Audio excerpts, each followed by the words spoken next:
छत्रपती संभाजीनगर शहरातील N6 सिडको परिसरातील साईनगर येथे रात्री उशिरा गोळीबाराची धक्कादायक घटना समोर आली आहे।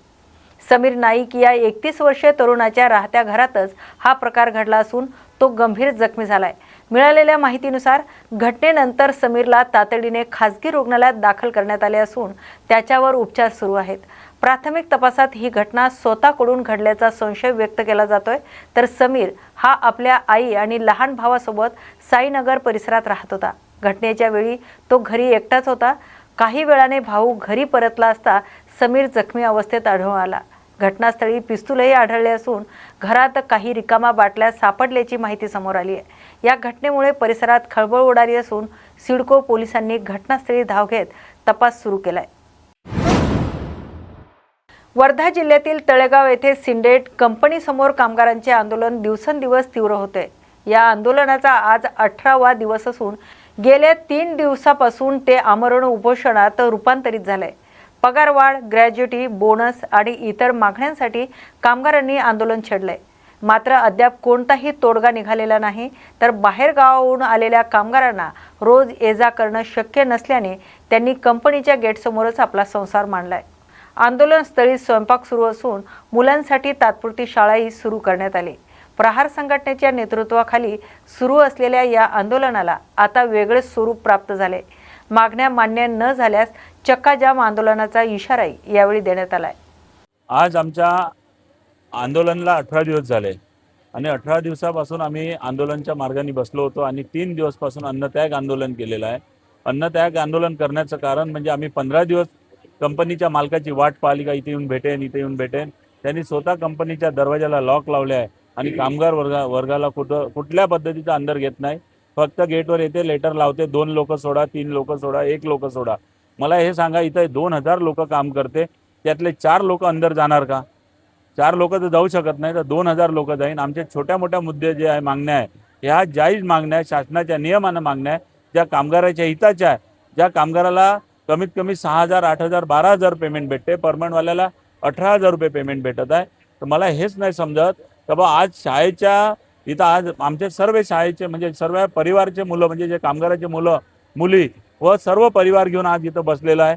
आम्ही शाळेची फी भरू शकत नाही, आम्हाला फी भरायला लागते। आता हे सेशन नवीन लागलेलं आहे आणि सेशन लागल्यामुळे आज आम्ही कंपनीच्या भरोशावर 2000 कामगार इथं बसलेला आहे, पण अजून कामगाराच्या हितासाठी कंपनी मालक आणि कंपनी मॅनेजमेंट कुठल्या पद्धतीचा बोलत नाही। महत्त्वाचा उद्देश असा आहे की आता सर्व परिवार घेऊन इथं यायला लागलं। याचं कारण म्हणजे का मुलांची फी भरण्यासाठी आमच्याकडे कुठलाच पैसा नाही। वरून आज आम्ही इथं स्वतःहून वर्गणी जमा करून सर्व लोक इथं जेवण आता स्वतः आणि सर्व मुलं लेकरं घेऊन इथं आजपासून बसणार। आता फक्त आंदोलनाची खरी सुरुवात झालेली आहे। 3 दिवसापासून अन्नत्याग आंदोलन झालं, आता सर्व लोक आंदोलनाला बसणार, कमीत कमी 2000 लोक आणि त्यांचा पूर्ण परिवार, होऊ शकते 10000 बी होऊ शकते, 20000 लोक। यदि त्याच्यात बी मानले नाही तर आम्ही चक्काजाम पहार साईडनं करू। जसे पहारचा जशी स्टाईल आहे ना, सेम तसं करू, यदि हे सरकार झुकली नाही तर। म्हणजे कामगारासाठी हितासाठी आजपर्यंत कुठल्या पद्धतीचा कुठल्या मार्गाचा ह्या इथला कोणता शासनाचा अधिकारी नाही आला, ना कलेक्टर आले, ना तहसीलदार आले, ना SDO आले, शासनाचा कोणता कर्मचारी आला नाही। येवन फक्त सरकारी हॉस्पिटलची एक टीम येत आहे, चेकअप करून जात आहे, त्यांचा आम्ही मनापासून धन्यवाद मानतो। पण आजपासून आम्ही पूर्ण परिवाराला, मुलांना, लेकराला व आमचं जे वर्गणी करून आम्ही जे जेवणासाठी सुविधा केली आहे, सर्व परिवार घेऊन इथं बसणार। कारण की खेड्यापाड्यावरून इथं कंपनीत काम करते, येण्या जाण्यासाठी पैसे नाही, शिक्षणासाठी पैसे नाही, जेवणासाठी पैसे नाही, पण आता कुठला तरी मार्ग म्हणून कंपनीचा आम्ही आजपासून आमचा परिवार घेऊन आलेला आहे। जवळीक आमच्या मागण्या पुऱ्या होत नाही तवरीक आम्ही कंपनीचा गेट सोडणार नाही। आता हे आंदोलन तीव्र झालेलं आहे। आमचे 15 लोक अन्नत्याग आंदोलनाला बसले आहे, त्याच्या संग पूर्ण परिवार बसले आहे, कमीत कमी 2000 लोक। जालना शहराच्या विकासासाठी महायुतीच्या माध्यमातून एकत्रितपणे काम करण्याची ग्वाही माजी केंद्रीय मंत्री रावसाहेब दानवे यांनी दिली आहे, तर आमदार अर्जुनराव खोतकर यांनी मतभेद दूर झाल्याचं सांगत एकीचा संदेश दिलाय। बालाजी चौक ते राजूर चौफुली ढवळेश्वर मार्गे सुमारे 15 कोटी रुपयाच्या रस्त्याचं उद्घाटन दानवे यांच्या हस्ते पार पडले। या कार्यक्रमाच्या अध्यक्षस्थानी अर्जुनराव खोतकर होते, तर यावेळी बोलताना दानवे यांनी निवडणुका संपल्यानंतर मतभेदही संपले पाहिजेत असं सांगत शहराच्या विकासावर भर दिलाय। राष्ट्रीय महामार्गाच्या माध्यमातून जालन्याची संपर्क व्यवस्था सुधारल्याचं त्यांनी नमूद केलंय। तसेच राजूर ते भोकरदन आणि विशाल कॉर्नर ते बसस्थानक या रस्त्याच्या 4 पदरीकरणासाठी प्रस्ताव सादर करण्याच्या सूचना अधिकाऱ्यांना दिल्यात। दरम्यान अर्जुनराव खोतकर यांनीही या रस्त्याच्या कामासाठी केलेल्या पाठपुराव्याची माहिती दिली। केंद्रीय मंत्री नितीन गडकरी यांची भेट घेऊन या कामाला मंजुरी मिळवून घेतल्याचं त्यांनी सांगितलंय। तसेच राजकारणात मतभेद असले तरी मनभेद कधीच नव्हते। आता सर्वच मतभेद दूर झाले असून महायुतीच्या माध्यमातून शहराच्या सर्वांगीण विकास साधण्याचा निर्धार त्यांनी व्यक्त केलाय। धुळे शहरातील देवपूर पोलिसांनी बेकायदेशीर शस्त्र बाळगून दहशत निर्माण करण्याचा प्रयत्न करणाऱ्या 20 वर्षीय तरुणाला अटक केली आहे। सलमान खान असे अटक करण्यात आलेल्या आरोपीचं नाव आहे।